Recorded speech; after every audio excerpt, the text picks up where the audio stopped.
Super, thank you very much, Catherine. Now, we did have a little bit of a technical problem beforehand, so Ian is very kindly going to be showing my slides for me. So I'll be giving him the nod throughout to change slides because for some reason I couldn't share mine.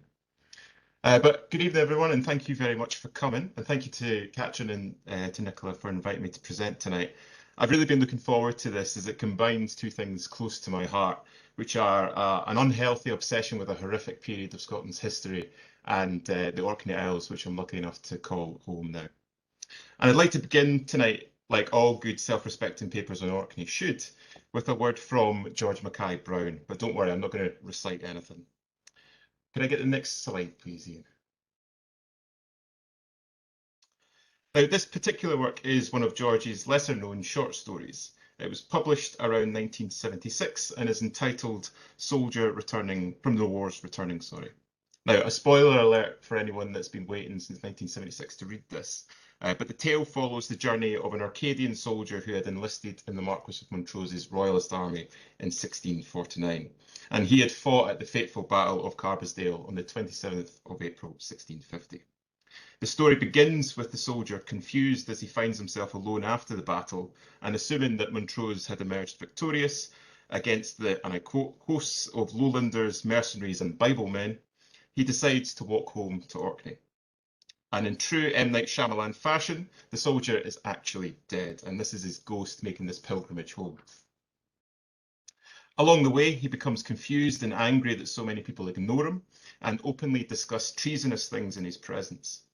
On the boat across the Pentland Firth, he is accompanied by a few Caithness fishermen, who he describes as regicides and traitors, compared to his true and loyal self. Also in their company is a minister, and the minister doesn't mix his words. He laments the foolishness of the Orkney men who enlisted, saying that they should have bidden at home, they should never have listened to that scented creature with the golden tongue, that being Montrose. By the time the soldier returns home, he has by that point realised that he is in fact dead, and he makes his way to his old home. When he arrives home, he discovers that his lover has taken up with another man from the village. And then at the end of the story, he reflects on this rather traumatic experience returning home, and he concludes that out of loyalty to my king, I had betrayed my fields and our unborn children. Now, aside from being a great story and clearly the inspiration behind The Sixth Sense, Soldier Return from the Wars Returning is significant because it's the only manifestation that I've come across of this episode within modern cultural memory. Personally, I've only spoken to one local Orcadian who knew about the Royalist occupation of Orkney and the key role that the islands and islanders played in the Carbisdale campaign. Next slide, please, Ian. Now, a few years ago, when the first Marquis of Montrose Society, which I'm a council member of, contacted Orkney Islands Council to inquire whether it might be possible to have a commemoration of some sort in Kirkwall, the council at the time responded saying that they weren't opposed to the idea, but they questioned where a memorial could go which would commemorate, and I quote, an ill-fated adventure which had duped so many Orcadians and led them to their deaths. So when the Carbisdale campaign is remembered in Orkney, it seems to be a memory of sadness and loss, if not betrayal. This interestingly contrasts with the widespread knowledge of the Cromwellian occupation during the 1650s and the modern markers of this in the form of Cromwell Road and Cromwell Drive in Kirkwall, which lead up to the area where one of the two Cromwellian forts were. This peculiar Orcadian amnesia of the period in more modern times was commented upon by Murdoch and Smith, who edited the memoirs of George Wishart, who was the contemporary biographer of Montrose. And Murdoch and Smith suggested that the only explanation that they could think of was that such memories were overlaid and effaced by the English occupation of 1651. Now, this dearth is starkly presented in the fact that the two most cited histories of Orkney, Thomson's New History and Craven's History of the Church, cover the entire episode in one page each, neither of which are particularly detailed. Now, Orcadians aren't alone in not remembering the 1649 and 50 campaign. Most histories of the Civil Wars treat the last hurrah of Montrose as more of an interesting footnote than an important development in the conflicts. It's been described as a lost cause, a forlorn hope, and a desperate final throw of the dice. This has always surprised me because most accounts agree that there was a huge contribution of manpower and resources from Orkney, and usually the figure of around 1,000 Orcadians is given, most of whom are thought to have died at Carbisdale. And to give you a comparator, Orkney lost 578 residents during World War I. So clearly something happened here that warrants further investigation. But there hasn't really been any in-depth investigations into the Carbisdale campaign, with the exception of the late, great Ted Cowan's 1977 book on Montrose. Now, I came to this point from kind of two angles. The first being that, as Captain mentioned, I'm currently co-writing a book on the Scottish Royalist armies with Dr. Ed Fergal, so I wanted to completely re-examine the military aspects of this campaign and fill in some of the significant gaps in our understanding of the expedition. And secondly, during my PhD, I'd come across deposition records from Orkney from 1650 and 1651. Now, for anyone who doesn't know, deposition is essentially when a record from the church courts where the church would expel a member of the clergy, normally for doing something naughty like drunkenness or playing cards on the Sabbath. But I was particularly interested in political cases, so where ministers had been deposed from the kirk for royalist allegiance or royalist sentiment. And there's this massive spike in depositions from Orkney in 1650 and 1651. And this is because all bar two of the Orcadian clergy were deposed by the kirk for swearing loyalty to Montrose during the Carbisdale campaign. So as well as re-examining the military aspects of the campaign, I also wanted to investigate the impact which it had on Orkney and try to understand why there is this black hole in terms of modern memory of the period. Now, this is all very much research in progress and work in progress, but I'm really excited tonight to show you some of the things that I've found. Next slide.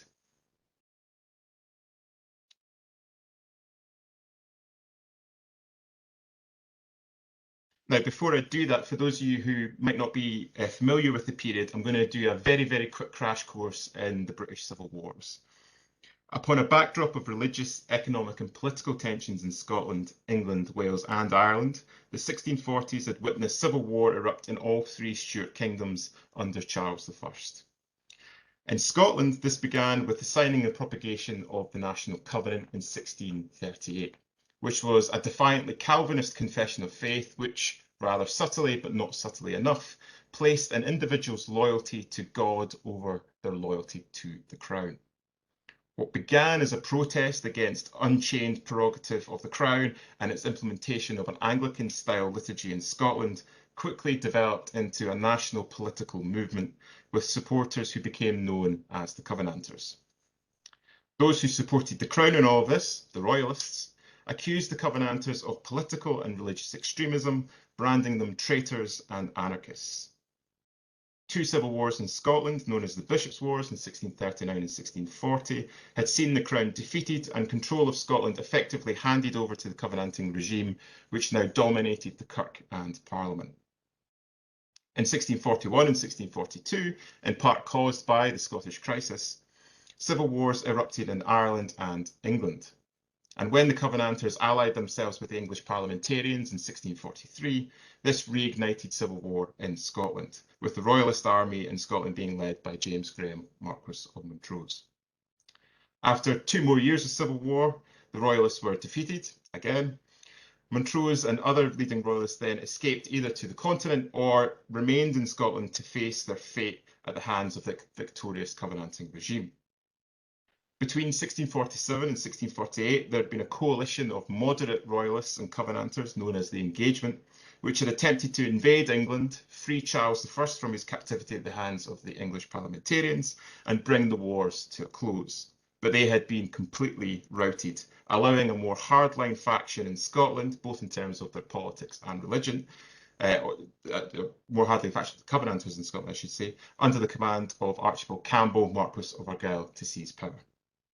So that's the beginning point where we need to start tonight, with the Royalists defeated, Charles I in parliamentarian custody, and the Argyll faction in control of Scotland.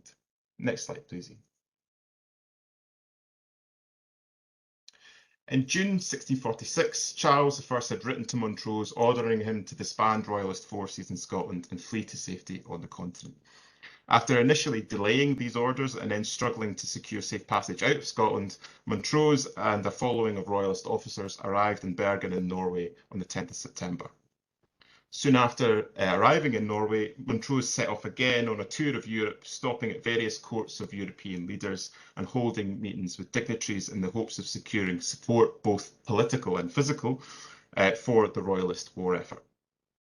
Between arriving in Bergen in January 1649, Montrose had travelled to Oslo, Holstein, Hamburg, Paris, Geneva, Tyrol, Vienna, Prague, Presburg, which is modern-day Bratislava, Krakow, Danzig, Copenhagen, and Brussels. He found that while verbal support throughout Europe was abundant, few heads of states were forthcoming in tangible support. Instead, France and the Holy Roman Empire tried repeatedly to entice Montrose into their service, because by this point, Montrose's exploits during the civil wars had won him fame across Europe. And this was right at the end of the 30 Years' War, so a period of quite bitter fighting. Despite this newfound fame which Montrose had, after fleeing Scotland, Montrose had become very much a background figure in terms of the main developments of the civil wars between 1646 and 1649. He played no role in the engagement. In fact, he was actually an outspoken critic of the venture, claiming that these fair weather royalists could not be trusted and that Presbyterians, and that's the word he uses, i.e. Covenanters, saw only the downfall of monarchical authority. That in of itself is a really telling development in Montrose's personal ideology, because he was in fact one of the original signatories of the National Covenant. Now, the Marquis was even politically marginalised at the Royalist court in exile, which in Charles I's absence had become dominated by the Queen, Henrietta Maria, and a cabal of mostly English Royalist courtiers. And so by the end of 1648, there are strong indicators that Montrose intended to accept either French or imperial service, but that all changes on the 30th of January 1649, when Charles I was executed by the English parliamentarians. Next slide, please. Now, the death of Charles sent the Royalists reeling, but it also ensured that European ears were far more open to their petitions, as the European heads of state as one recoiled from the events in England. Scots could be found across Europe's courts and armies, and even before Charles's death, the king had dispatched Patrick Ruthven, the Earl of Forth and Brentford, former Lord Commander of Royalist forces in England and a Scottish veteran of the 30 Years' War. He had sent Ruthven to the Swedish court in order to try and secure some support. Negotiations between Ruthven and Queen Christina in the Riksdag were actually underway in February 1649 when news reached Sweden of Charles's execution. And having received this news, Ruthven doubled his efforts and pushed for contributions of weapons, munitions, and asked for permission to enlist Scots in the service of Sweden's armies. The Swedes agreed to underhandedly, and that's the phrase used by one contemporary report, give the Royalists huge amounts of arms and supplies, and would deal with volunteers on an individual basis, but wouldn't give them whole-scale masses of troops. At the court in exile, the young Charles II and his advisers agreed that a new campaign was needed in order to utilise the widespread dismay at the actions of the English Parliament, with the goal that either to subjugate the three kingdoms by force or secure favourable conditions from Ireland and Scotland, where there was more support for his cause. And so Ireland and Scotland emerged as the two obvious theatres for a royalist resurgence, with the former championed by James Butler, the Marquis of Ormond, and Prince Rupert, and the latter proposed by Montrose and his supporters, including long-time Scots royalists like Ruthven, James King, the Earl of Eton, and Ludovic Lindsay, the Earl of Crawford. In May 1649, Charles II granted Montrose a commission to treat for foreign levies and supplies of all natures and to transport and conduct them accordingly. Now, as Royalist High Command hummed and hawed over the strategy, a huge network of Royalist agents was dispatched across Europe to try and secure men and supplies. Scottish Royalists, mostly associates of Montrose, were particularly prominent in these negotiations, as you can see on the screen there. Now, as we've already had a hint of, huge amounts of arms and supplies were secured from Sweden, which I'll come back to. Large sums of money were also gifted from Denmark, and German dukes like Holstein and Courland offered ships and supplies for transport. There were also individuals from more kind of meagre means who offered their support, including Major John Urquhart, who was the bodyguard of Lady Ruthven, who was resident at The Hague at this point, who offered a single cannon to Royalist quartermasters for the effort. The Royalist call to arms also attracted the attention of serving Scots abroad, including Colonel John Gordon, who was serving in the Swedish army at this point. And when Gordon secured his commission to join Montrose, he wrote to the Swedish court requesting that he be allowed to take his entire regiment of men with him, which was quickly denied by the Swedish authorities. But Gordon himself came along, so in for a penny, out for a pound. But it was decided that all of the arms, supplies and monies collected for the war effort would be equally split between the Irish and Scottish campaigns until a more concrete plan was drawn up. Next slide, please, Ian.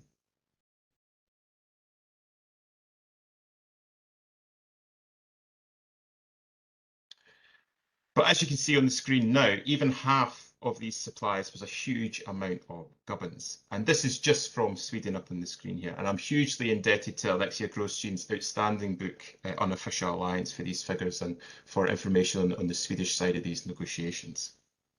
And this list actually doesn't include a second wave of supplies from Christina, which included 12 field guns. There were also arms purchased in Hamburg and mercenaries and volunteers recruited from the Netherlands, Sweden, Denmark, Norway and Germany. The Swedish garrisons in northern and eastern Germany were particularly targeted by Royalist agents because of the size of the Scottish communities there and the prominence of Scots within their garrisons, which included such men as Major General Robert Douglas, who was at that point the governor of Swabia. All of these Swedish supplies were coordinated by a Scottish merchant living in Gothenburg called John MacLean. And the reason for that is important because if we could get the next slide, Ian, because around half of the supplies that we've just seen and mentioned in all these correspondence fit almost perfectly to this document, which is in the National Records of Scotland, which is a manifest from a ship setting sail from December 1649. And it details 3 shipments of arms and supplies overseen by John MacLean. And as you might be able to make out there on the right-hand side, this is a note attached to this manifest.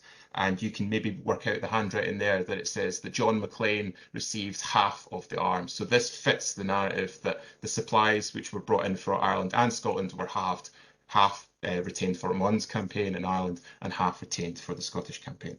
Now, I'll come back to this shipment and MacLean in just a second, but if we could get the next slide, please. Now, for the Scottish Royalists, there was quite significant reason to believe that this campaign would be successful, because earlier in 1649, there had been several episodes where there seemed to be a turning point had been reached in Scotland where support might be more readily accessed. On the 22nd of February 1649, Thomas Mackenzie of Plusgarden, the brother of the Earl of Seaforth, had occupied Inverness with a Royalist army of around 700 men drawn from the Mackenzies and the Mackays. On the 22nd of March 1649, George Gordon, the Marquis of Huntly, was executed in Edinburgh almost directly as a response to Plusgarden's rising, which then spurned his son, Lord Lewis Gordon, who's possibly one of the most zealous Scottish Royalists about at this point, to rise in a simultaneous rebellion alongside the Earl of Middleton, John Middleton, who had been a Covenanter but then quite a prominent engager. And so we have 2 almost parallel risings in the north of Scotland. On the 23rd of April, 1649, Plusgarden and his men left Inverness, and the idea was that they would march south to rendezvous with this other rising led by Middleton and Huntly. But on the 7th or 8th of May 1649, the combined Royalist force was surprised and routed at Belveney by Colonels Kerr and Strachan of Covenanting armed forces. So despite the defeat in May, there seemed to be significant support in the north of Scotland for another Royalist rising. And Charles II and Montrose had received assurances from leading Royalists in the north, including people like George Mackenzie, the Earl of Seaforth, Plusgarden, Middleton and Huntly. So there's definitely the idea that perhaps there was an appetite for another year of miracles. Next slide, please, Ian. And this was happening alongside what can only be called the first real attempt at a royalist propaganda campaign. Print culture, there isn't in Scotland the same kind of print debate which develops in England during the Civil Wars. But it's interesting that in 1649 and 1650, we see the beginnings of print on the continent targeting a Scottish audience. And these are three examples from 1650, including Mercurius Scoticus, which begins as a royalist pamphlet, which actually ends up moving to Edinburgh and becomes Scotland's first regular newspaper. But you can see even just from the titles of these works, these are designed to, to tap into pro-royalist feeling, and a lot of them focus on the persona of Montrose himself, and this idea that Montrose will come back and lead another rise and restore Charles II to his rightful place as King of Scotland, England, and Ireland. Next, please. And so on the 22nd of February 1649, Charles II granted Montrose a commission as Captain-General and Lieutenant Governor of Scotland, which were technically two commissions which he already held from 1644 and 1645. By June 1649, Charles had authorised a Scottish campaign, largely because by that point it looked like the Irish campaign wouldn't get off the ground because of parliamentarian successes in Ireland, and that became very clear by the end of 1649 due to Cromwell's victories, especially in Munster. And so on the 11th of June 1649, this is almost the worst kept secret in Europe at this point, that there will be a Scottish campaign, because on the 11th of June, the French secretary to the Portuguese ambassador, La Chapelle, wrote to Scots at the court in exile to say how excited he was for Montrose's campaign, and that Montrose was about to strike terror into the hearts of these infidels, referring to the Covenanters. So it's not, despite all the kind of cloak and dagger politics that are going on here, clearly people know what's going on, and there is the kind of feeling that campaign is coming soon. And they weren't far off, because in early August, Montrose divulges to George Hay, the Earl of Kinnoul, who is one of the royalist officers from 1644-1645, who serves under Montrose and follows him into exile. And he comes up with this plan to occupy Orkney. Now, he targets Kinnoul as kind of the figurehead of this, because Kinnoul's cousin is now the Earl of Morton, and the Earl of Morton is also the Earl of Orkney and a significant landholder there. And so the plan is that Kinnoul will take this first wave, this first detachment of mercenaries and supplies, occupy Orkney and establish a base where the rest of the supplies can then be translated. Now, a lot of the kind of accounts of the Carbisdale campaign talk about these mercenaries, this unknown figure of mercenaries which were present, and it nearly always describes them as Danes. This isn't the case. There's a huge variety of nationalities represented in these mercenaries, and this first wave in particular seems to have been almost entirely made up of Dutch. And there's even a Dutch minister who accompanies these troops when they transit over to Orkney. Now, by late August, Kinnoul has left Amsterdam for Orkney, and his first detachment is around 100 soldiers and 80 officers is the number given. And he's accompanied by two significant people for the rest of the story. He's accompanied by Lieutenant Colonel George Drummond, who becomes basically the man on the ground in Orkney in terms of the recruitment and training of the Orkney levies. And he's also accompanied by Captain John Gwynn, who had served in the English Civil War in the Royalist armies down south. He's a Welshman, but importantly, he writes a memoir in the Restoration period where he talks about this period. So it's a very useful source.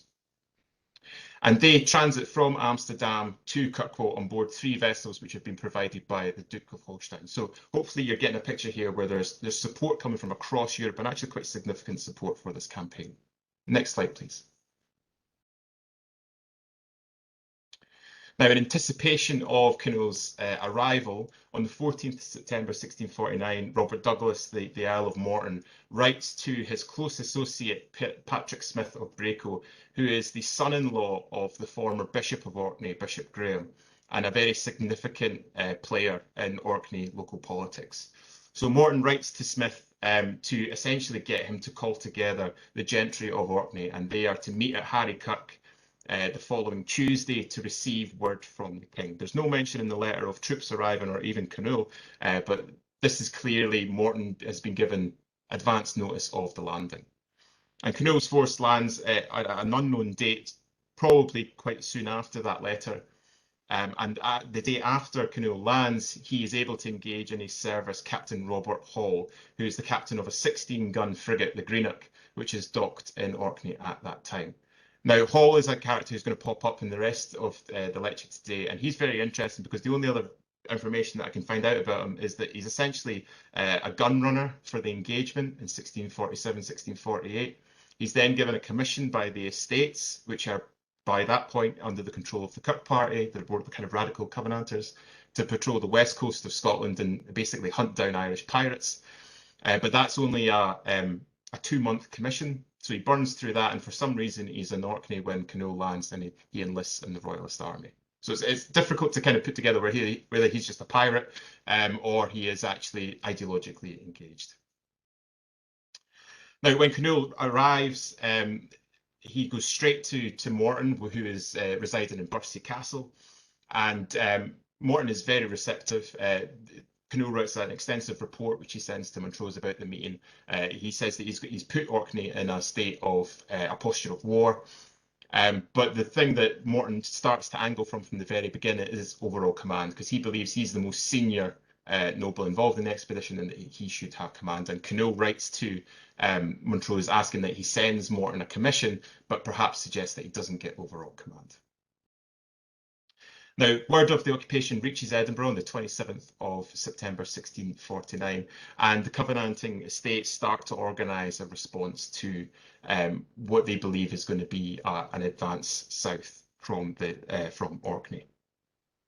In response to this, David Leslie is commissioned to raise troops drawn largely from the northern garrisons and to march north and basically meet this invasion head on. And in advance of this, David Leslie sends letters to Cnut in Orkney advising him that he should basically give up now and that he should leave the country. And in response to this, Cnut has the letters publicly burnt at the gallows in Kirkwall by the hangman.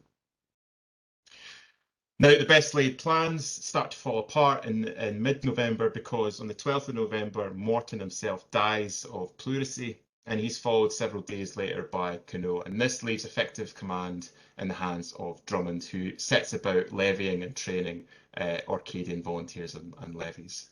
Next slide, please.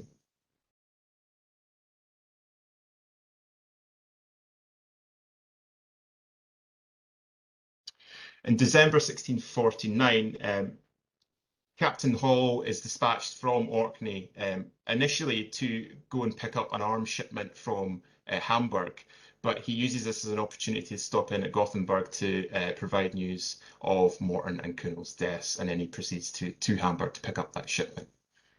Now, there was meant to be a second wave sent to Orkney probably late November, but this is delayed because there is a delay in getting those 3 shipments of arms that I mentioned earlier on vessels in Gothenburg, despite the best efforts of John Maclean.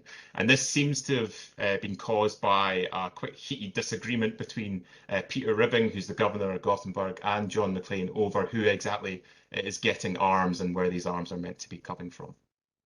But that's resolved and the ships are loaded on the 7th, 8th and 15th of December. And sometime after that, this second wave does eventually, before it leaves Gothenburg, in December 1649, 3 ships actually arrive from Stralsund to Gothenburg with approximately 600 mercenaries on board. So this network throughout Europe is actively producing men and resources for the war effort. In January 1650, the naval aspect of this expedition is strengthened considerably when James King is able to purchase for a highly discounted cost the Swedish frigate Hardinen with full equipment and 2 months' provisions. So that provides the Scots Royalists for the first time with actually a tangible navy in the form of 2 frigates. And so by mid-January, despite all the delays, this second wave finally gets underway, and it's escorted by this frigate and 2 merchant vessels with all the arms collected from the Swedes. Sets off from Gothenburg to Orkney, and it's accompanied by an unknown number of mercenaries. The figures given range from between 200 and 1900, and the reason we don't really know is because one of these vessels is wrecked off the coast of Orkney with a loss of all crew and goods. And there's a print which comes out in Edinburgh shortly after this, which is obviously commissioned by the estate, which says that hundreds of mercenaries were on board and they're all dead. So it's difficult to get to the bottom of actually how many men were on board. But it seems that of the amount that set off from Gothenburg, 200 mercenaries land in Orkney. Next slide, please.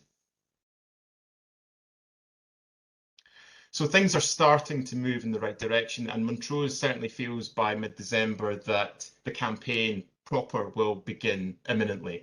He writes to the Earl of Seaforth on the 15th of December to tell him to expect the Royalist army soon and to basically get his house in order for that. But by mid-January, things are still in motion. There's a large contingent of mercenaries who miss that departure from Gothenburg and basically are sat with their hands in their pockets. They are told to move to Manstead in Norway, which is just up the coast from Gothenburg. And they eventually sail from Manstead with William Hay, the new Earl of Canull, following on from the previous Canull's death.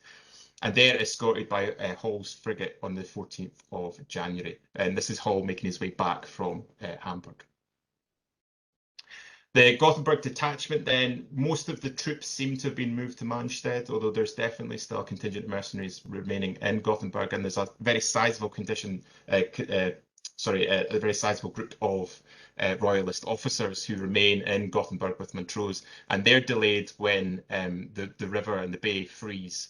And the picture up on the screen there, this is from a 19th century map of Gothenburg, but you can see how problematic that would be for Gothenburg if the bay literally freezes. There's no way ships are getting in and out of the city. By late February or early March, the Gothenburg detachment finally managed to break free of the ice, and they make their way to Orkney on board 3 ships which are supplied from the Duke of Courland. And there's a huge variety of figures in this. Most of them are officers who've either served with Montrose previously or been drafted in from service across Europe. And there's also interesting characters in the ship like Viscount Frendrot. The Frendrots are massive Covenanters during the earlier period, but they seem to have been one of these families that during the engagement they switch allegiances, and Frendrot is actually in exile on the continent at the time Montrose is drafting in men. And so this final wave, the third wave, arrives by the 26th of March 1650 in Orkney. Next slide, please.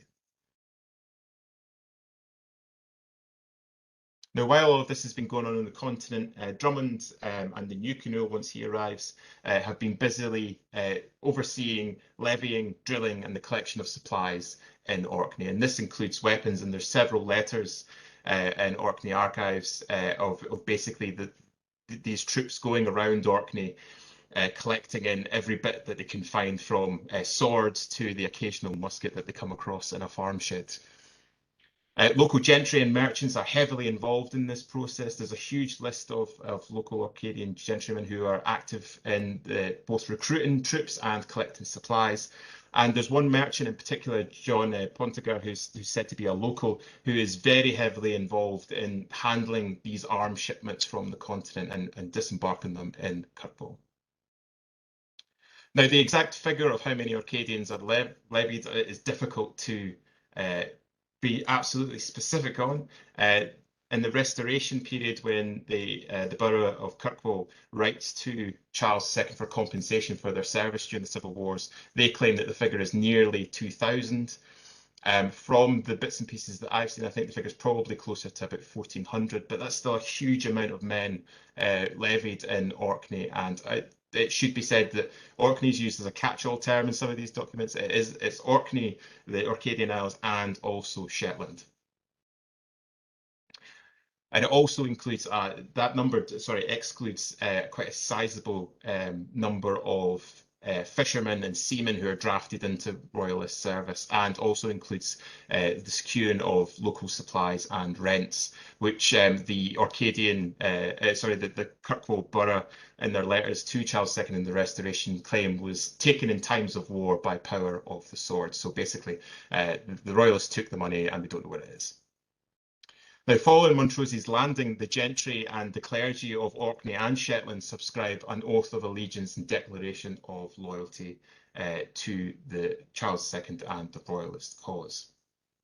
Now, this is really interesting in that this is an aspect of royalist tactics that comes in the later half of the wars in 45 and 46, which is obviously a tactic which they used to decide to redeploy in this campaign, where they force people to subscribe an oath of allegiance to the crown. And they do this after they land in Caithness as well. And between the 26th of March and the 5th of April, plans are drawn up in Orkney about how they're going to transport the army from Orkney to the mainland. And it's although there's been multiple commenters on this period where they point the finger at Orkney and say that this was never a real threat to the Covenanting estates because it was too peripheral, it's too out of the way. Yes, they land in Caithness because they want to use the support that they think they have there, but you're not really thinking about seaways. There is no reason why this royalist army couldn't have landed in Fife and Leith. The estates do not have the naval power to repel that. They would be relying on the parliamentarian navy. So this is a very worrying period for the Covenanting estates.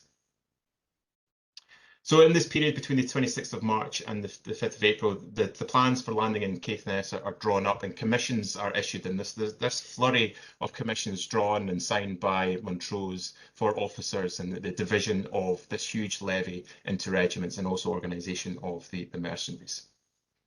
And it's in this period as well that Captain Hall, this pirate who was in the right place at the right time, becomes the overall commander of this small royalist fleet. And Montrose seems to be very worried about keeping Hall sweet. So he gives them commissions to the first prize that he takes, he can do with as he wants. And he also gives them special commission to target ships coming from Hamburg who don't have permissions from Montrose. So it seems that there might have been some sort of disagreement with the Hamburg authorities over that arms shipment, which Hall picked up earlier. And on the 9th of April, John Hurry, who's the second in command of this expedition, he receives his orders from Montrose to take 500 men from predominantly Montrose's own lifeguard, who are infantry, and secure a beachhead and then advance on the Ord of Caithness. Next slide, please, Ian. Now, for anyone that doesn't know, the Ord is a geological and geographical division along the coast and is literally taken as the barrier between Caithness and Sutherland. And this is an incredibly important route into the north if you're following the coastal road. And this is why the Ord becomes so important, because it's very difficult to get across in this period. It looks like there's actually only one road across the Ord. And if you don't go through the Ord, you have to trek miles inland to get around. It's a very steep divide, as hopefully you can see from the picture there. And to the right-hand side is the coast. So you need to get through this one road, and if you control that, that's the bottleneck into the north. And what Montrose is very worried about is that the likes of the Earl of Sutherland, who's a Covenanter, will be able to pull men out of the south to bolster the northern garrisons and make his life all the more difficult. So they need to control the Ord to stop the influx of new troops coming in from the south. And actually, anyone that does the trip up to Thurso or Orkney will know this road very well, because the A9 actually perfectly goes across the Ord today. Next slide, please, Ian. And so Hurry's detachment of 500 men, they march into Thurso before marching south, actually almost perfectly along the line of the modern A9 today. And they arrive at the Ord and they occupy it. And there is some skirmishing at the Ord between them and levies drawn together by the Earl of Sutherland to try and oust them, which Captain Gwyn is very disparaging of. He says that Hurry is easily able to hold the Ord against this kind of drove of country bumpkins that Sutherland sends to try and remove them. The main body of the army lands at John O'Groats between the 10th and 13th of April, and Montrose then advances almost following the same route as Hurry to Thurso, and then issues a bunch of orders on the 13th and 14th in Thurso, and then advances south.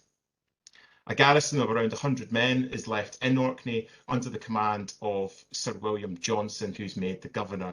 And Drummond is also left in Orkney. And the idea behind that seems to be that Drummond will continue to recruit and levy men for reinforcements. And Sir William Johnson seems to be the same William Johnson who's put in charge of the Aberdeen militia in 1639 in the First Bishop's War. So he's by this point quite an aged but very experienced soldier who knows what he's doing.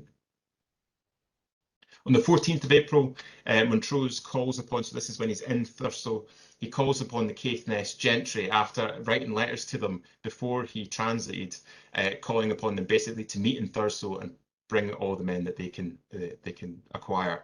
When he arrives, only a handful seem to have turned up. The vast majority don't, so he writes this letter on the 14th of April, essentially berating them for their lack of support, and has forced his hand in that he needs to leave a garrison in Thurso, and he leaves around 200 men to protect them. Again, this is hugely significant. This is a complete change in tactics to the way that Montrose operates in 1644 and 1645, where it's a guerrilla campaign. It's all about moving quickly, striking the enemy, then retreating. This is an occupation, and these are sizable garrisons as well. Montrose then marches south, and the first kind of obstacle he comes across is Dunbeath Castle, where it is actually occupied and garrisoned by the lady of the house, because the laird has withdrawn south. And according to a couple of the accounts, it's actually only the lady of the house and a couple of servants who are garrisoning the castle, but they still put up a pretty good fight, and it takes the royalists a couple of days to force them to surrender. Dunbeath is then garrisoned by another sizable chunk of soldiers, 100 men, under the command of Major Whitford and Sir Francis Hay of Dalgetty. At this point, Montrose then sends Colonel Harry Graham, who's his half-brother and is a veteran of the 30 Years' War, with a detachment of 200 men to go into Caithness and basically drag the Caithness gentry, kicking and screaming, into the Royalist army. So again, hopefully the picture you're getting here is that these are significant detachments of men that are going off and either garrisoning or doing other things. And there's actually a much smaller detachment which is sent to the Tongue to also try and recruit locals. The decision is made to avoid Dunrobin Castle, because Dunrobin alongside Donnet Castle are two of the locations where Sutherland has decided to garrison in the hopes of slowing Montrose down. So the army thinks about besieging Dunrobin, but then a few days later decides to just avoid it. And actually a few men from the Royalist army are noted to have been killed or captured by the Dunrobin garrison when they're off foraging and they get basically trapped. But the army then avoids Dunrobin, it goes inland, it moves from Helmsdale and Garty then down to Contradwell, then to Reeves, and then continues to Druids before finally camping at Carbisdale, where the army stays for a few days and takes up an entrenched position. Next slide, please, Ian. So this is essentially the route that the army takes. The top point shouldn't actually be Scapa. The army is said to have embarked from the home sound, so just slightly down from Scapa, although undoubtedly there were ships there. And there are several accounts, including from Orkney Borough Council themselves, who say that all the vessels in Orkney, including fishermen boats and merchant vessels, are requisitioned by the Royalist Army to transport them over to Caithness. And there's another bark, which is an English bark, which is captained by a guy called Andrew Love, which is also pressed into service. Now, the decision is made that Captain Hall and the two frigates will remain in the Pentland Firth and basically protect their route of retreat. And this kind of mishmash transport fleet is then sent to Thurso, where it remains in case the army needs to withdraw. Next slide, please, Ethan.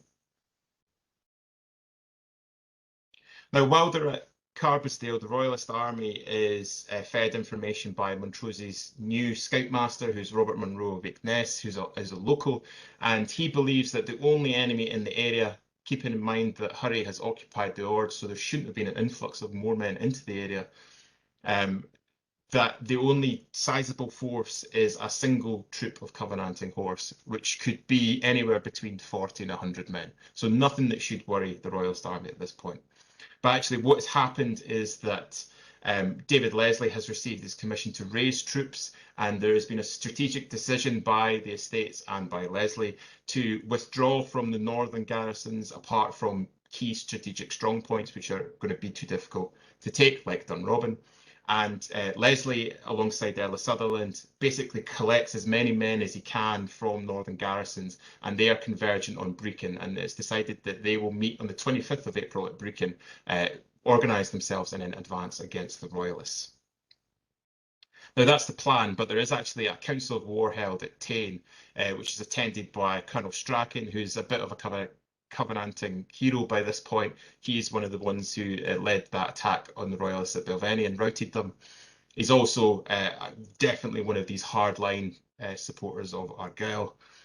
And at the Council of War in Tain, it's decided that Strachan, who believes confident that he is definitely one of the chosen, that he will take as many men as he can get together and try and engage the Royalists, while Sutherland will march inland and north to try and cut off Harry Graham's men who are recruiting in Caithness. Now, in terms of the size of the two armies who eventually engage at Carbisdale, the Royalists have a detachment of about 40 cavalry. This is probably drawn largely from the Orkney gentry themselves. It should have somewhere between 8 and 12 field guns, and that might explain why the army's progress is relatively slow southward. And it has somewhere between 1,200 and 1,600 infantry. Now, this is often written off by several commentaries of the period as basically a bit of a rubbish army. It's not particularly intimidating, but if you compare this to the size of armies which fight in 1644 and 1645, this is actually a very sizable army for Scotland. And considering that so many of these troops are experienced and led by experienced officers, this is a very significant force. And for the first time, really, Montrose has significant elements of cavalry, infantry, and artillery. Now, the Covenanting force, which eventually engages them at Carbisdale, is made up of 5 troops of horse. These are drawn from the northern garrisons, and this equates to about 230 men. And they're also joined by a detachment of 36 musketeers taken from a regiment garrisoning Inverness. And there's 400 local infantry reserves who are led by David Ross of Ballingown and John Munro of Limlair. And they are held in reserve, likely because Limlair is a bit of a question mark as to actually who he's going to join with. And it's decided by the Covenanting command that they're going to lay a trap for the Royalists who are encamped at Carbisdale, and that they're going to put out a single troop of horse to try and lure them out of their defensive position on the high ground, and then they will engage them. And the majority of their cavalry is conserved to the south in the brush, and the infantry are sent inland and over the hills to the left if you're looking north. And the Royalists take the bait, and battle is joined about 3 p.m. Next slide, please, Ian. Now, I'm not going to spend too much time on the battle itself, but just to give you an idea. So this is just from Google Earth. This is the road that runs parallel to the Kyle. The top screen is looking north, and that kind of high ground that you can see at the end there, that's probably where the Royalist army was encamped. Basically, just north of where Coleraine village is today. And if you look at the south map there, you can see that the Kyle, the river, is right on your left, and the high ground, that hilly ground, is off to the right. So there's this flat kind of triangle between the Kyle and the hills, and that's where the battle was joined, although we don't know exactly specifically where the battle took place, somewhere in that area. Next slide, please. And in terms of the Covenanters' plan, it goes almost perfectly. When they see the Covenanting troop of horse, the Royalist cavalry, despite the fact that they probably are only about the same amount of men, go charging off under the command of Hurry to try and rout them. And what happens next is really hard to explain because the infantry are then ordered to move south and take up a position in basically a hilly area to the south, which has got a woodland on it. When the infantry are moving in column, so they are marching, the cavalry discover that that is not one unit of cavalry, but actually 5 units of cavalry, and they are quickly routed. Most of the cavalry are killed.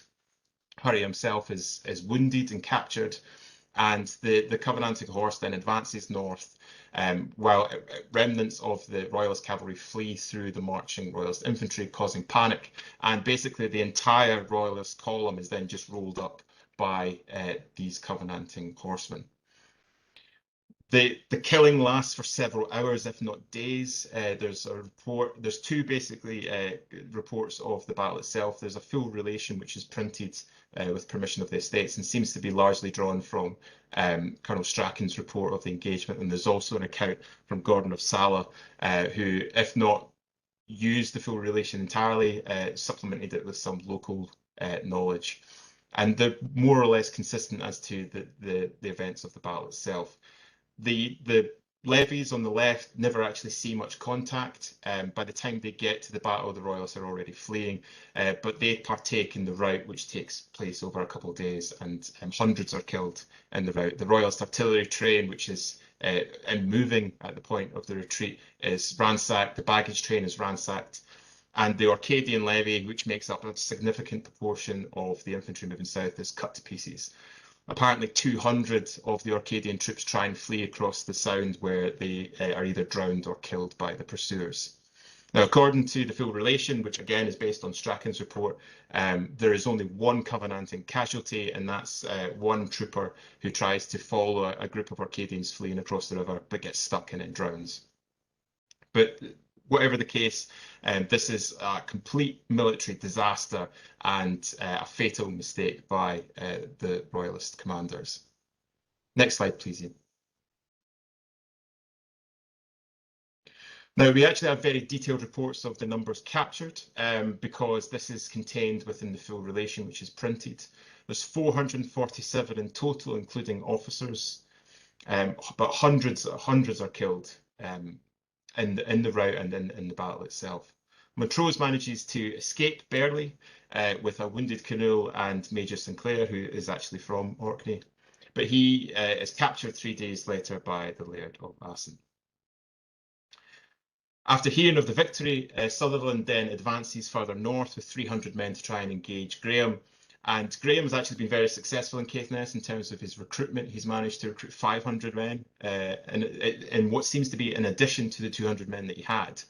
But when he hears about the defeat at Carbisdale, he decides to withdraw to Thurso, where he embarks on the awaiting Royalist fleet and then retreats to Orkney. Now, this is all happening simultaneously when negotiations are ongoing between the estates and Charles I. And unbeknownst to Charles, the defeat occurs on the 27th of April, and on the 1st of May, the Treaty of Breda is agreed between the Covenanting estates and Charles I, which basically brings Charles back into line with the estates on condition that he subscribes the covenant. Because of this, on the 3rd and 5th of May, Charles writes to Montrose basically telling him to withdraw from Scotland because they've reached agreement at Breda, totally unknown, but unbeknownst to them that actually the Royalist army has been crushed. And on the 12th of May, Charles writes to Parliament, having found out that the Royalist army has been crushed, to say that he's heartily sorry that Montrose had invaded Scotland and that he had actually told him to withdraw, despite the fact that there's no way that those letters arrived. Montrose is then given a kind of a tour of dishonour through the north of Scotland and is eventually executed in Edinburgh on the 21st of May. Now, what happens next is really interesting for what is going on in Orkney. On the 30th of May, rewards for the Laird of Aston and several officers who served with distinguished, at Carbisdale, their rewards are to be paid from the fines extracted from Orkney, Caithness, and others who have been accessory to James Graham. Next slide, please, Ian. Now, this is really the beginning of the end for the Royalists who are in Orkney. Graham actually only very narrowly manages to escape Thurso because he's pursued by a troop of horse under the command of Captain Gordon. But Hall is able to extract them, and the fleet makes its way to Orkney. Now, unbeknownst to Johnson, who doesn't know that at this point that the Royalists have been defeated, he's been going about drilling, collecting supplies alongside Drummond, and making plans for the defence of Orkney in case the Royalist army has to withdraw. And when Graham arrives to tell him of the defeat, they spend a few days basically trying to decide what's going to happen. Now, while this is going on, the basic tensions in Orkney and in Shetland are beginning to rise. On the 17th of May, there's a letter which details that a levy which has taken place in Shetland under the command of Lieutenant Colonel Wood is basically sat twiddling its thumbs because it hasn't received word on what to do, because Johnson and Drummond are still debating what to do themselves. And it's believed that the commander, Wood, is actually considering fleeing after news reaches Shetland of the defeat at Carbisdale. And this is where we start to see the kind of real politics of certain individuals creep in. And there's a letter dated the 18th of May from Patrick Smith, who has been so central to the Royalist organisation in Orkney. He writes to David Leslie, actually telling him that this was nothing to do with him, and that although he had accompanied the Royalist army south, he had fled at the first opportunity in Caithness and hadn't had anything to do with it since. But he'd had to return to Orkney because his poor tenants needed him. I don't believe that David Leslie would have bought that story. Also on the 18th of May, there's another letter which is drafted by several members of the Orcadian gentry, also to David Smith, to basically tell them that they have captured Drummond and Major Melville.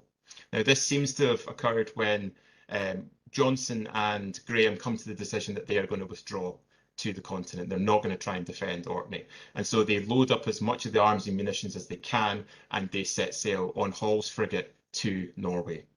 But there seems to have been a kind of confusion, because in this period, Drummond is captured alongside Melville and several others of the Royalist garrison. And this gentry then capture Drummond, and they withdraw to Westray, one of the Orkney Isles off the mainland. And they write to Leslie saying that they have them captured, and that Leslie should send 100 men as quickly as possible to take the prisoners. Now, the fact that we've withdrawn to Westray and they request 100 men to come and collect 2 prisoners suggests that they are themselves quite nervous about the situation in Orkney, which suggests that there's still quite significant support for the Royalist army there. And soon after that, Captain Cullis, who's one of the officers present at Carbisdale, is dispatched to Orkney with a troop of horse to basically take the prisoners and also subdue Orkney. On the 20th of May, Parliament receives a petition from James Morrison, and in 6 days later it receives another petition from Morrison and Patrick Waterston, and these are the only 2 ministers in Orkney who don't sign the Oath of Allegiance, and they're basically writing to the estates to claim back any kind of compensation for their loyal service to the estates, and claiming loyalty to them, and saying that they didn't do anything to support Montrose or the Royalist army. And they're actually both heavily compensated for this. The estates grant them 1,000 marks, between them 600 to Morrison, whose 3 sons sign up for the Royalist army and are killed at Carbisdale, and 400 to Waterston. What's interesting, though, is that money is to be extracted from the local clergy who have been deposed for signing the Oath of Allegiance. So obviously Morrison and Waterston were not interested in winning any popularity contests anytime soon.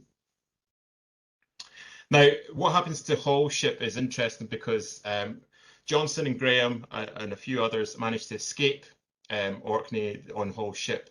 They land in Norway, where they are captured by local Norwegians, and this seems to have spurred a mutiny aboard Hall's ship. And the next thing we hear is that Hall's ship has landed in Leith, and that there's a supplication put forward by sailors on board Hall's ship, and Hall and Graham then find themselves in the estate's custody. So there obviously seems to be some kind of mutiny where they decided to cut their losses, retreat to Leith, and try and cash in on Hall and Graham. Next slide, please, Ian. Now, in terms of what happens when Cullis arrives, there's 2 accounts of it. One says that there is Cullis inflicted much prejudice onto the inhabitants of Orkney. The other says that the inhabitants of Orkney gave all obedience to Cullis. So it's not particularly clear as to the levels of support that Cullis finds when he lands in Orkney, but he is able to collect the prisoners, and then he seems to be confident enough to leave again with his troop of horse. And the prisoners are sent south to Edinburgh alongside all the prisoners from Carbisdale, except from Drummond, because apparently Drummond has a reputation for escaping. So he's sent to Caithness, where he's shot and executed against a post, because apparently he's too dangerous to be left alive. Now, the reason that Hull's ship is so important is that when it lands in Leith, the Covenanters then seize a stash of documents on board, which includes a complete list of those who have subscribed the Oath of Allegiance in Caithness and Orkney. And this is what allows the Kirk to basically depose with evidence the majority of the clergy in Caithness and in Orkney, except the two ministers, Morrison and Watson, because they've managed to get their vote in early. And so this is the state that Orkney finds itself in when there is the next kind of turn in the story, which is when the so-called Army of the Kingdom is formed to repel the Cromwellian invasion. And on the 3rd of July 1650, an act is passed by Parliament detailing the levels of support and troops that should be drawn from across Scotland. And Orkney and Shetland are to contribute 1 troop of horse, which is listed as 42 men, and 1 regiment of foot, 750 men. And so in August 1650, Major Campbell is sent to Orkney to levy confusingly 400 men. So obviously there's some sort of change between July and August. And this triggers a local revolt in Orkney of 600 men led by a local gentleman called Currie. And the mutineers, it said, did soundly bang them being Major Campbell and his officers who have been sent to levy these troops. And Campbell and these officers are then arrested and held in Kirkwall. And Currie basically takes control of mainland Orkney. He stops the Kirkwall Borough Council meeting, he stops the gentry from meeting, and he has essentially full control over the island. Next slide, please, Ian. Now, there's big question marks as to what this is. Thomson, in his history of Orkney, suggests that these are kind of leftovers from Montrose's army. I don't actually think these are. I think this is a very, very rare incident of what in the English historiography is called the clubman. This seems to be a local kind of effort whereby the locals have essentially had enough.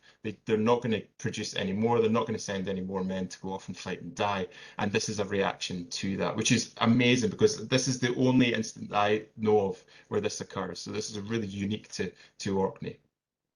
Now, January 1651, completely unknowns that Campbell has had such a battering at the hands of Currie, a new major arrives in Orkney, Major Robert Stewart, to request an additional 300 horse or 300 marks per horseman if the men can't be produced. This is obviously to basically try and draw compensation for Orkney's support for Montrose. But when he arrives with this very significant demand, he finds that Currie's in charge and he also gets battered and arrested, and he gets put in the same cell as Campbell. Now, the situation isn't resolved until April 1651, when Sir James Douglas of Smithfield, who is the brother of the new Earl of Morton, arrives in Orkney with a commission signed by Charles himself. And that's the thing that supposedly convinces the Orkney gentry to support him. And Currie is arrested and the 600 men are put to flight. And Douglas is then successful in levying 600 men from Orkney, fully equipped and supplied, which are then sent south to join the army of the kingdom. And the next thing that happens for Orkney comes in January 1652, when a Cromwellian garrison arrives, and they are the ones who construct these 2 forts in Orkney, one of which is on the harbour. And in the Restoration, we see a huge flurry of activity in Orkney from Orkney Borough Council and several other individuals trying to claim compensation for their loyal support of the Royalist Army during 1649 and 1650. And one particularly impassioned petition from the Borough of Kirkwall states that there was almost no gentleman's house in this country but lost either a son or a brother, and gives you an idea of the scale of the loss that Orkney occurred. Next slide, please, Ian. And so what kind of conclusions can we draw from this? Well, I started out and I kind of laid out what were the current understandings of the campaign and this idea of the memory of this event in Orkney. Whether it was a lost cause, I would argue absolutely not. The scale and the potential of the Carbisdale campaign posed a very real threat to the Covenanting regime, both in terms of the resources which it was able to call upon and the very real threat that it posed to the estates. This is completely undermined by the complete disaster that is the Battle of Carbisdale itself. There's also a huge debate as to, was this the wrong tactics employed by Montrose? Now, the 4950 campaign definitely marks a significant change in Montrose's tactics compared to 1644 and 1645. He starts to do elements of this in 1646, to be fair. But it's difficult to conclusively explain why that is. There's nothing that I've seen. There's no document which tell, from Charles II to Montrose to tell him to do this. There's nothing that we can conclusively point to which explains this change in tactics.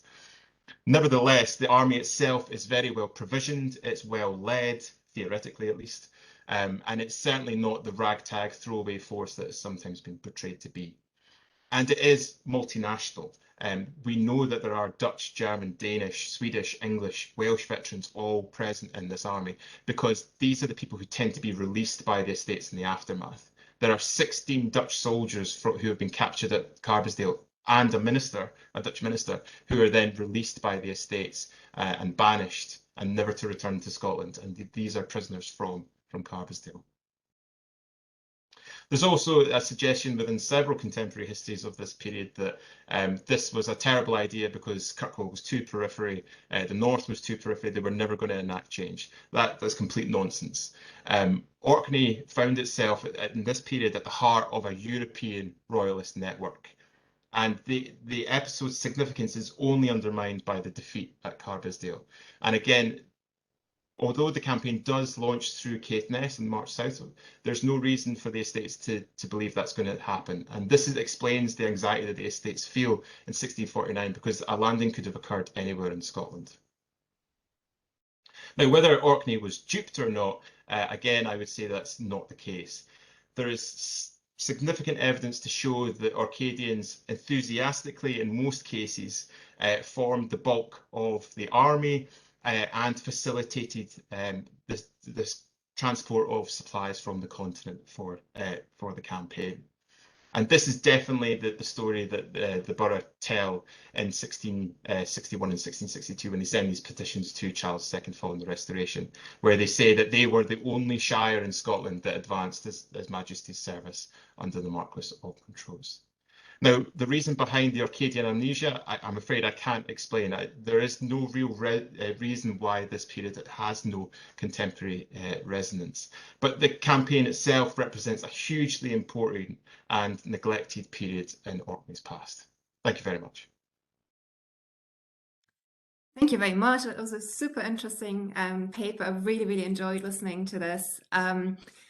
So we do have some time for questions now. So everyone in the audience is welcome to pose some questions. You can either put up your hand, your virtual hand, which is where the smiley is on the bottom of your screen, or you can post your questions in the chat where I can pick them up. It's up to you. I can see someone raising their hand. Ian Mackay, please.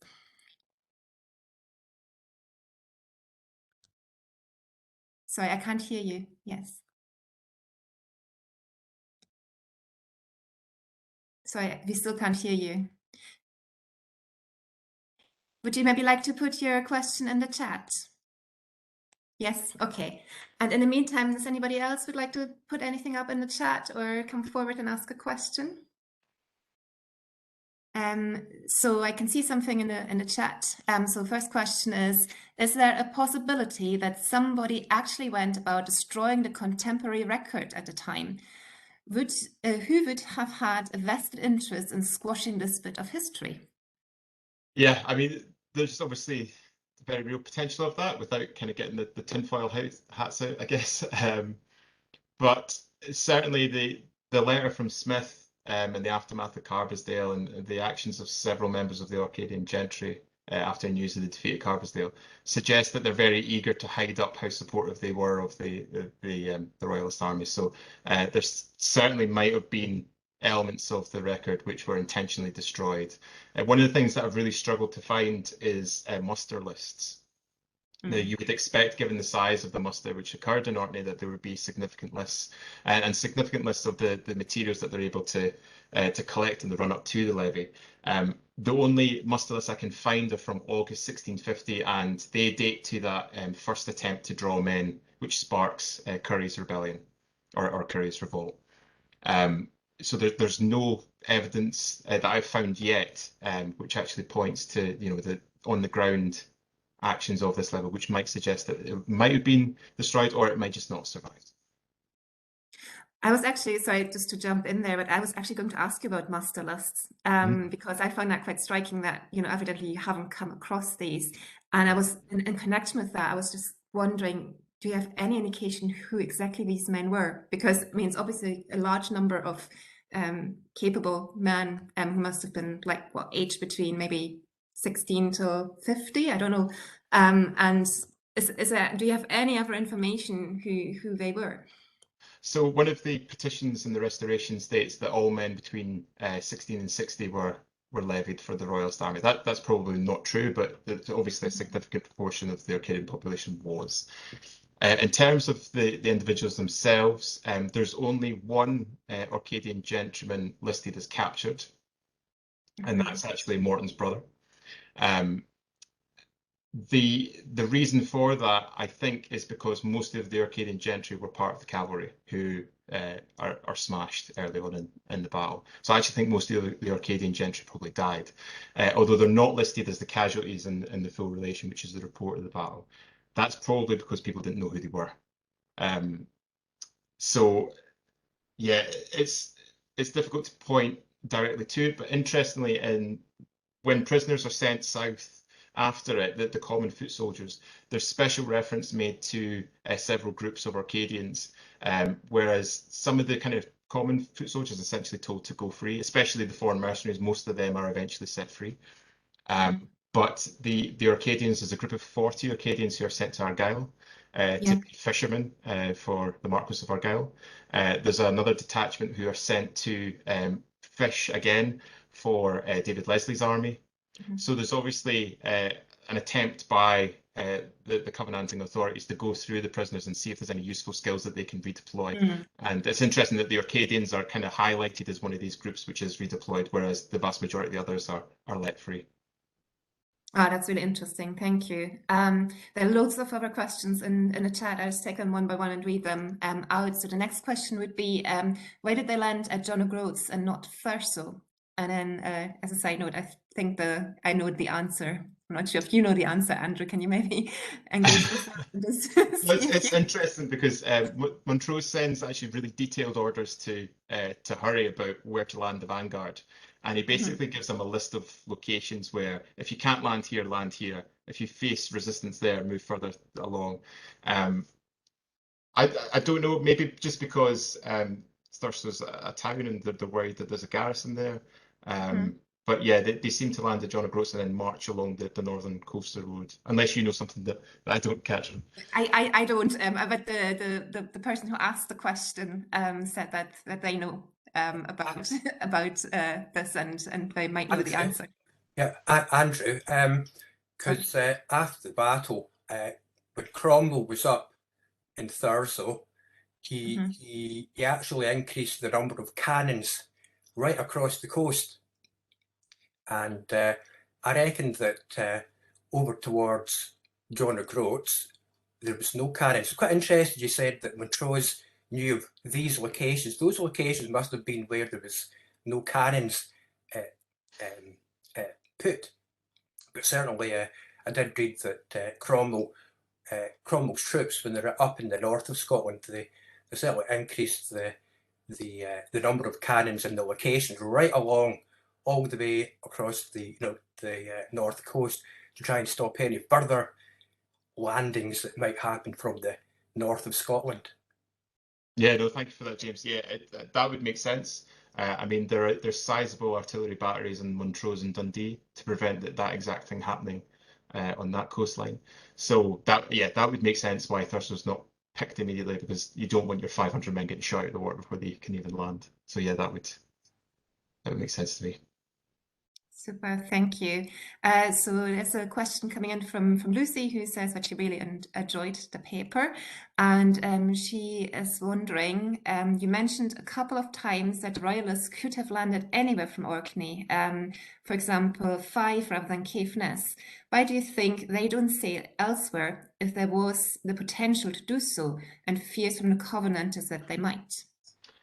Yeah, I mean, that's a good question. I think there's probably two reasons behind it. I should say that there's no explicit reason why they choose Orkney that I've seen. I think it's probably because they want to establish a base there, and they know that Morton's there and Cornwall's his cousin, and that they can use that angle. There's definitely the conscious effort to create this line of retreat, and that's probably because Montrose knows that negotiations are ongoing at Breda, and that he might get orders from Charles to withdraw. And actually, David Stevenson suggests that Montrose is the reason he camps at Carbisdale is because he doesn't want to go any further, because he's basically going to sit out and wait it out now because he's done his bit. But yeah, the other reason that they do choose Caithness is because they have been promised support. They've been promised support by the Mackenzies and the Mackays in particular, and Seaforth and Plusgarden give multiple assurances to Montrose that they will rise. Huntly and Middleton do the same. That doesn't materialise. Now, it might be quite harsh to say that's not out of that's because they don't support it, because actually it's probably just due to the time. Montrose seems very concerned to move south as quickly as possible. And given that Harry Graham is able to recruit 500 men from Caithness, I think it's probably just a case of they don't know where Montrose is because of the delay, and they don't have enough time to gather those resources. So I think that's why they choose to land. Okay, thank you very much. The next question would be, what do we know about the engagement of the Northern Isles in the earlier stage of the civil wars? Did they raise any regiments for the Covenanter armies? If not, perhaps the lack of direct involvement in the war might help explain the significant untapped manpower that Montrose raised for Charles II. Yeah, I mean, Orkney and Shetland don't feature prominently in the kind of narrative of the civil wars in Scotland in the earlier period, apart from in 1638, where there is very enthusiastic evidence given by members of the Orcadian clergy against Bishop Graham at his deposition. But Graham actually is one of the two bishops who voluntarily gives up his bishopric, and that's because he's a significant landholder in Orkney, and he actually retains Scale House, which is the house of the bishop, and basically lives off his estates until he dies. So there's not really a change in kind of the politics in Orkney because of that. But the Orkney is chosen as one of the areas to levy a regiment for the engagement, interestingly. And as far as I can tell, that regiment is raised and it is sent south.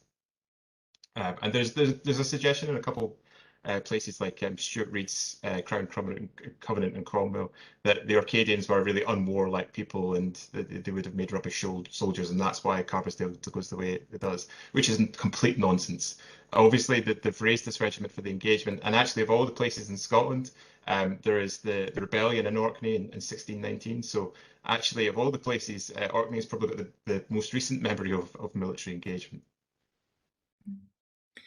Thank you. The next question is, seems strange to try and mount a campaign so far north, not least in terms of logistics and moving man and material, plus difficulty of getting by Dunbeath, Dunrobin, Dornoch, Rossoff, Balnagowan, and so on, before they could even engage. Do we know anything about this?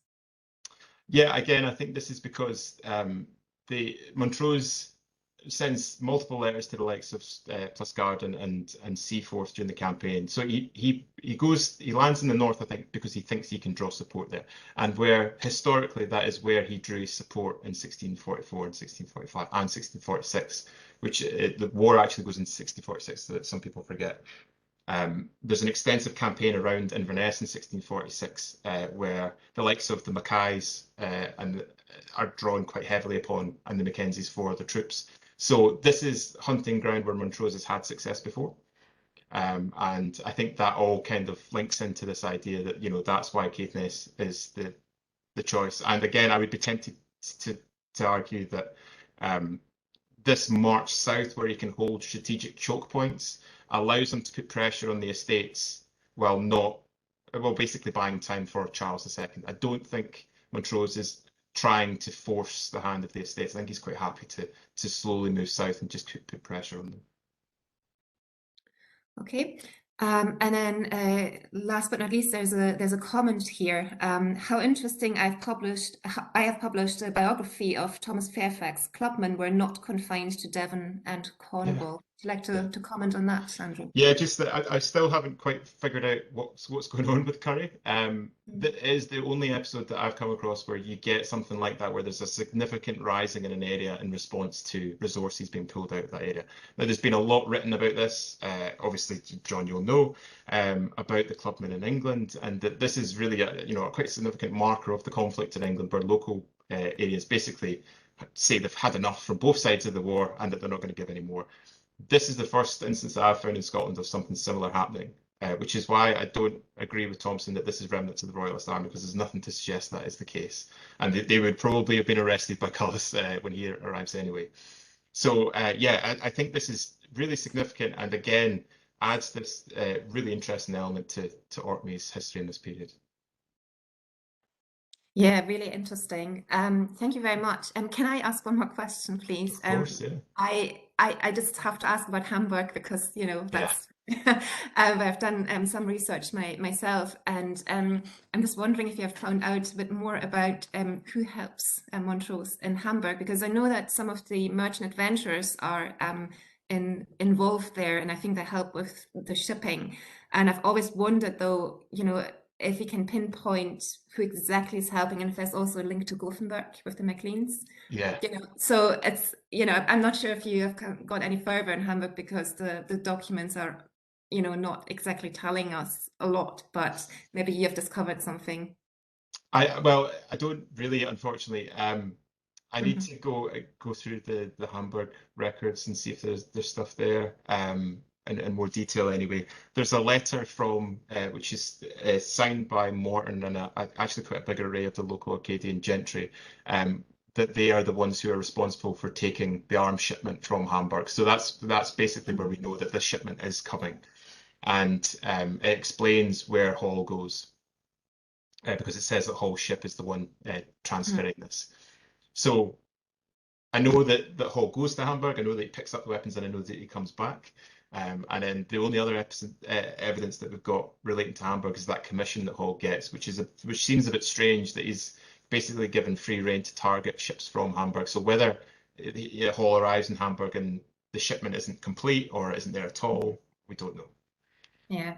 I was also wondering, when you mentioned, this order to intercept any Hamburg ships who are not royalist, I'm just wondering, if the other part of the merchant adventurers, the merchant adventurers obviously split in the middle, in Hamburg at the time, they cut out, supplies to be shipped, to the Covenant. I don't know how much, money they have at their disposal at the time, and if they're even willing to do that. I have no idea, but I'm just wondering if there any shipments going to the other side, basically from Hamburg. Oh yeah, there are. And there's an interesting episode later in 1651 where an estates vessel arrives in Gothenburg, and they say, well, we're here to pick up the weapons for Charles II, despite the fact that those weapons were raised to overthrow the estates. But they think that there's still a cache waiting there, which there is, because there's a fourth wave that's meant to arrive, led by James King, who's commissioned as second in command for the Carbisdale campaign, but it never leaves Gothenburg. So there's more mercenaries and arms waiting in Gothenburg for shipment that just never make it to the front because of the defeat at Carbisdale. So I really would not be surprised if there's those kind of divisions within merchant and Scots communities across Europe. Yeah, really interesting. Thank you. Andrew, can I give them a couple of comments, please, if I may? Oh, sure, yeah. Thanks very much. Absolutely fascinating talk. I was always deeply suspicious about the deaths of Earl of Orkney and Canule within a few days of each other. Deeply suspicious about that, and I wonder what impact that had on the campaign. And I also pondered many times if Montrose had made a dash south into the heartlands of Athol, where he would have had many hundreds of loyal supporters, Robertson's amongst them, quite sure, rising to his banner. And I wondered maybe he should have made that dash. That would have had a completely different outcome. But the other thing that really I've always was reference to Seaforth. I mean, I think you made a reference there that Montrose wrote to Seaforth late in 1649 to advise that he was on his way. I always believed that Seaforth was on the continent and remained on the continent during the campaign, but you're suggesting different. So no, so that question first. So Seaforth is in The Hague. so he is on the continent. But the letter makes specific reference to a minister who's acting as emissary called James Wood. And I think that's the same James Wood who's the minister of Dumbarton. And he gets deposed by the Kirk because he tries to lead a royalist rising in Dumbarton, where basically he gathers a group of his pals and they march up to Dumbarton Castle and tell the garrison that they should surrender to them. Unsurprisingly, the garrison don't surrender to them. So you're quite right. Seaforth himself is in The Hague, but he's obviously got contacts back to their estates and obviously to Pluscarden, who is back home and in the north. Your point about Morton, yeah, it is highly suspicious that Morton dies and Incandolle dies straight after.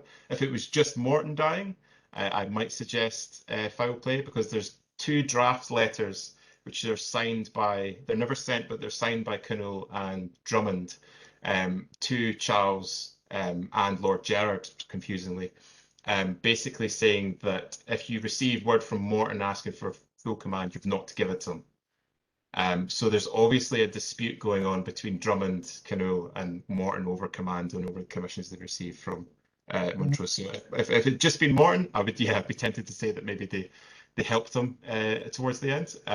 But because it is Cynwal, it's clearly described in 2 accounts as pleurisy that he dies of, which could be anything, any kind of lung condition or bacterial infection. So I probably think that they both caught something quite nasty and they died because of that.